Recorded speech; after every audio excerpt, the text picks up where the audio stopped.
Halo, nama saya Lintang Enrico, saya founder dari WW Studio. Indo VoiceOver itu adalah produk dari WW Studio, kalau teman-teman tahu. Terima kasih sudah bergabung di grup WhatsApp VoiceOver yang ada di banyak kota ini yang sedang kita bangun komunitasnya. Saya akan jawab sekitar 20 pertanyaan. Semoga jawabannya bisa menjadi informasi yang bagus, yang baik buat teman-teman dan menjadi insight yang sangat berguna buat teman-teman. Terima kasih. Pertanyaan nomor 1, bagaimana perkembangan dunia voiceover di Indonesia menurut kakak saat ini? Menurut saya ini lagi menarik banget, voiceover di Indonesia lagi seru banget. Kita bisa lihat term voiceover yang mungkin 5 atau 6 tahun lalu tidak begitu populer, orang Indonesia tahunya cuma pengisi suara atau dubber. Sekarang jadi sangat populer, lalu kemudian komunitasnya juga semakin banyak. Lalu klien yang sadar tentang kebutuhan voiceover yang baik, lalu kemudian memesan voiceover via online, itu juga semakin banyak. Lalu website-website freelancer seperti Freelancer atau Fiverr atau Odesk atau Upwork itu juga semakin banyak. Jadi peluang teman-teman yang tersebar di seluruh Indonesia sekarang menurut saya jadi sama rata, tidak terpusat hanya di 1 atau 2 kota besar saja. Pertanyaan nomor 2, bagaimana seorang dengan zero experience di dunia voiceover dapat menentukan jenis gigs yang tepat? Jawabannya adalah mencoba semua gigs. Kita nggak akan tahu di mana bakat kita, di mana specialties kita, di mana market kita, atau di mana klien yang tepat untuk kita kalau kita nggak nyoba semua. Dan sebagai pemula atau orang yang baru masuk ke dunia voiceover, jadi menurutku tidak ada beban. Coba semua, mau voice acting, mau podcast, mau audiobooks, itu cobain semua. Toh akhirnya yang menilai bahwa suara kamu cocok di field A, B, C bukan kamu, tapi adalah klien dan marketnya itu sendiri. Pertanyaan nomor 3 dari Dani di Surabaya. Halo di Surabaya, minta tipsnya dong agar hasil rekaman kalau tanpa studio dapat yang bagus. Untuk masalah ruang peredam, bagaimana ngatasinnya? Terus kemudian peletakan clip on yang benar di mana? Biasanya clip onku jepit di baju menjauhi bibir, tapi kok nggak bisa sama ya hasilnya setiap ada revisi. Oke, pertama untuk rekaman tanpa studio, kalian harus punya kayak vokal reflektor. Itu kalian bisa search. Itu portable.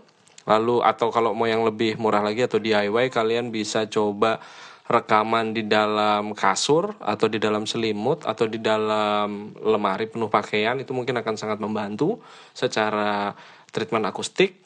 Lalu kemudian untuk clip on yang benar di mana?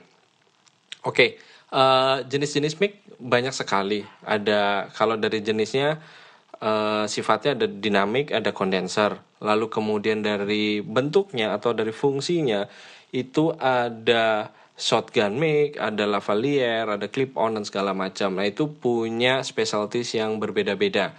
Lalu kalau saranku sebaiknya tidak gunakan clip on, karena kalau clip on itu lebih punya jangkauan frekuensi yang sangat terbatas, karena fungsinya biasanya di clip on itu dibuat untuk news atau untuk interview. Jadi biasanya low frekuensinya sama high frekuensinya tidak terlalu lebar dibandingkan memang mic studio seperti mic condenser atau mic dynamic yang memang buat studio. Pertanyaan nomor 4, suara seperti apa sih yang dicari di industri VO?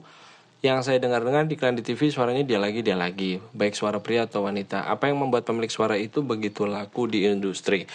Jawabannya kalau zaman sekarang sih sebenarnya udah nggak ada sih stereotype. Kalau zaman dulu ada, kalau laki-laki tuh yang deep voice, yang deep, low, rich, terus kemudian kalau yang female itu yang sangat keibuan, yang sangat wise seperti itu. Tapi kalau zaman sekarang saya pikir sih udah nggak ada sih. Misalnya kalau kita lihat dari penyiar radio ada Desta itu suaranya udah cempreng banget. Nah itu menurutku justru jadi signature-nya dia. Kita tanpa perlu ngelihat gambarnya, kita ngadep belakang, ngadep TV itu, membelakangi TV, kita udah langsung tahu begitu itu suaranya Desta. Aku pikir sih setiap orang punya tone sama signature-nya sendiri-sendiri. Tinggal kalian bisa tahu field market mana yang cocok sama kalian. Misalnya suara yang cempreng tapi untuk voice acting ternyata dia sangat bagus karena dia bisa switch banyak karakter suara. Itu menurutku marketnya bisa digali di situ. Jadi nggak melulu di iklan TV, karena sekarang field marketnya voiceover sangat besar sekali. Pertanyaan nomor 5, bagus nih. Cara yang paling efektif untuk promo VO talent, apakah cukup satu demo VO atau voice reel biasa kita sebut, atau dibuat beberapa model demo VO jadi satu packaging? Oke, jawabannya adalah sebenarnya sama aja, mau digabung atau mau dipisah. Tapi yang pasti jangan bikin voice reel dengan naskah yang tidak kalian kuasai. Kalau Inggris kalian jelek, jangan bikin voice reel yang ada bahasa Inggrisnya. Kalau kalian good at voice acting, perbanyak di situ. Jadi si klien tuh bisa langsung dapat impression tentang skill set yang kamu punya itu apa dari detik pertama. Jadi bikin voice demo yang sangat kuat adalah bikin voice demo reel yang menggunakan naskah yang benar-benar kalian kuasai.